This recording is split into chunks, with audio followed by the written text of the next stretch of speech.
చేసి ట్రైనింగ్ ఇచ్చి లక్షల కోట్ల రూపాయలు ఖర్చు పెట్టి ఇవాళ డ్రోన్ సర్వే చేశాడు. పూర్వం రోజుల్లో మనం సర్వే చేస్తే సామాన్యుకి మేము అందరూ తెలిసినాం.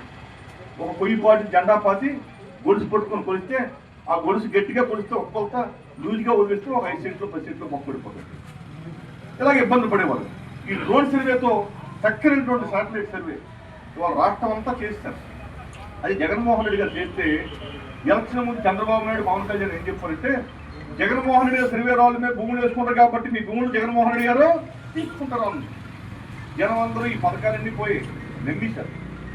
ఇవాళ మీ ద్వారా పత్రికా సోదరుల ద్వారా తెలియజేస్తాను, అయ్యా చంద్రబాబు నాయుడు గారు పవన్ కళ్యాణ్ గారు మరి ఎలక్షన్ ముందు మీ మాట్లాడారు కదా, మీరు అధికారంకి వచ్చి 2 సంవత్సరాలు అయింది కదా, జగన్మోహన్ రెడ్డి గారు చేసిన సర్వే తప్పు అయితే మరి ఎందుకు మీరు గవర్నమెంట్లో ఉన్నారో ఆ సర్వే రద్దు పట్టలేదు అని చెప్పాను.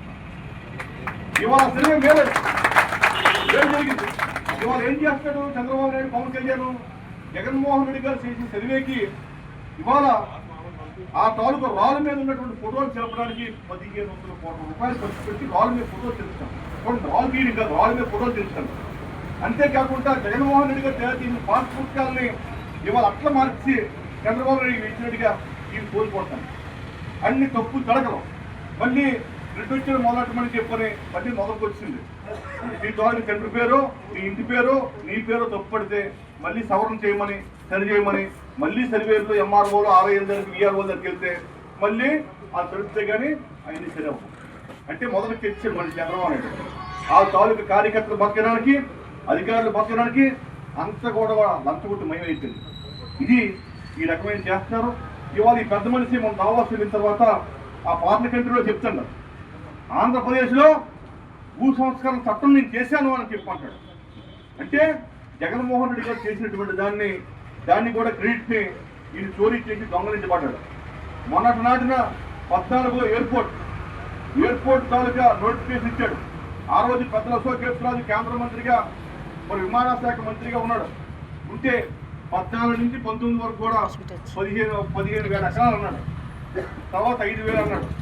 ఇలా ఎన్ని ఎకరాలు చేసే దానికి ఏమి కూడా కార్యక్రమాన్ని నోచుకోకపోతే జగన్మోహన్ రెడ్డి గారు వచ్చిన తర్వాత 2,700 ఎకరాలు భూసేకరణ చేసి 186 మంది మీద కేసులు తీసి ఇవాళ ఉన్నటువంటి ఎయిర్పోర్ట్ భూముల్లో ఎవరికైతే భూములు పోయాయో అందరికి కూడా ల్యాండ్ కాంపెన్సేషన్ మరి ప్రభుత్వం నుంచి రావాల్సిన డబ్బు ఒకవేళ చాలలేదని చెప్పని భూములు ఖరీదుగా ఉన్నాయంటే ఏజెన్సీతో కూడా డబ్బులు ఇప్పించి వాళ్ళందరినీ సాటిస్ఫాక్షన్ చేసి 65% పనులు ఎయిర్పోర్ట్ పూర్తి చేస్తే ఇవాళ కేంద్ర మంత్రి రామ్మోహన్ నాయుడును ఇవాళ చంద్రబాబు నాయుడు ఎయిర్పోర్ట్ డీల్ కట్టించామన్నారు.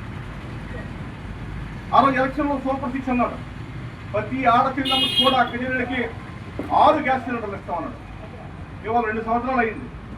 మరి 2 సంవత్సరాలు అంటే సుమారుగా 24 నెలలు. అంటే అందరికీ గ్యాస్ సిలిండర్ 6 వచ్చి ఉంటాయి.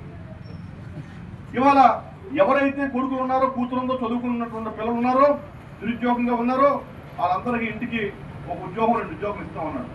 నీకు 15,000 అన్నాడు. 15,000 అక్కడ కనబడలేదు. 50 సంవత్సరాల నిండితే పెన్షన్ అన్నాడు, అది కనబడలేదు. అమ్మఒడి అందరికీ ఇస్తామన్నాడు. ఇవాళ ఉన్నటువంటి వాళ్ళందరికీ కూడా అనేక రకమైనటువంటి హామీలు ఇచ్చాడు. ఇవాళ ఏమైనంటే 2 సంవత్సరాల్లో ఒక హామీ పూర్తి చేయలేదు కదా, సూపర్ 6 పూర్తి అవుతుంది అంటాడు. గట్టిగా మాలాంటి వాళ్ళము ఎవరైనా మాట్లాడితే కేసులు పెట్టి దాడులు చేస్తాడు, రాజ్యాంగాన్ని అమలు చేస్తాడు. ఇది రాష్ట్రంలో దౌర్భాగ్యమైన పరిస్థితి. రైతు భరోసా జగన్మోహన్ రెడ్డి గారు ఉన్నప్పుడు యూరియా కొడతలేదు. రైతు భరోసాకి అందరికీ 12,500 రూపాయలు పడేది. అమ్మఒడికి 15,000 14,000 పడేది. ఇవాళ తల్లికి వందనం కార్యక్రమం అన్నాడు. ఇవాళ మీ వార్డులో 100 మందికి అమ్మఒడి పడాలంటే ఇవాళ చంద్రబాబు నాయుడు ప్రభుత్వంలో 100 మంది పడాలంటే 45 మంది పడి 65 మంది పడడం ఏమనంటే ఇచ్చామంటాడు. వాళ్ళు కూడా వాటర్స్ కూడా 4 వాలంటీర్లు అడిగేవారు, మన నాయకులు అడిగేవారు. ఎక్కడ మీరు గమనించండి, నాకు ఈ యూరియా లేదని కానీ, ఈ పెన్షన్ రాలేదని కానీ, ఈ పథకం రాలేదు కానీ ఎక్కడైనా మిమ్మల్ని ఎవరైనా అడుగుతారా? అడగలేదు. ఎందుకు అడగలేదు అంటే వాళ్ళు మోసపోయారు. గట్టిగా వచ్చి మన రామారావు దగ్గరకు, ఎవరి దగ్గరకు వచ్చి, మన ఆనంద్ దగ్గరకు వచ్చి, బాబు నాకు ఈ పెన్షన్ రాలేదంటే మరి మొన్న మాకు అన్ని పథకాలు తీసుకొని మాకు ఓటు వేయలేదు కాబట్టి ఈ సరదా తీసుకుని లోన్ తీసుకెళ్ళి వీళ్ళు ఎవరు తీసుకుని అంటాం కాబట్టి సిగ్గుపడిపోయి వెళ్ళిపోతాం అందరం.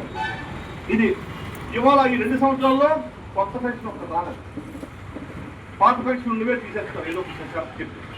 ఇవాళ భర్త చచ్చిపోతే భార్యకి ఇస్తారు అని చెప్తే కొత్త పెన్షన్ ఎవరికి రాలేదు. గోకులాల సెంటర్లు వచ్చినా, పథకాలు వచ్చినా, దీపం కనెక్షన్ ద్వారా గ్యాస్ సిలిండర్లు వచ్చినా, ఏ వచ్చినా తెలుగుదేశం జనసేన పంచుకుంటున్నారు తప్పితే మరి ఏ తాలూకా బెనిఫిట్స్ కూడా ఒక కార్యక్రమం జరగట్లేదు. ఇది రాష్ట్రంలో పరిపాలన. మరి తక్కువ రోజుల్లోనే 2 సంవత్సరాల్లోనే కూటమి ప్రభుత్వం విపరీతమైనటువంటి వ్యతిరేకం మూటగొట్టుకుంది. ఆ రోజు జగన్మోహన్ రెడ్డి గారు విలువ తెలియలేదు అక్కడికి. ఆ రోజు చెయ్యూత డబ్బులు వేసినా, ఆసరా డబ్బులు వేసినా, అమ్మఒడి డబ్బులు వేసినా, ఎన్ని డబ్బులు వచ్చినా సరే ఎవరు వేస్తుందో తెలియదు. వచ్చాయి కాబట్టి విచ్చలవిడిగా చక్కగా ఆనందంగా ఆ ఇంట్లో పిల్లలకు బట్టలు తీయడము, భర్త బట్టలు తీయడము, ఆవిడ చీరలు తీసుకోవడము, జీవితాలు తగ్గ పెట్టుకోవడము, బంగారం గింగారం ఏదో కొనుక్కునేది. ఇవాళ 2 సంవత్సరాలు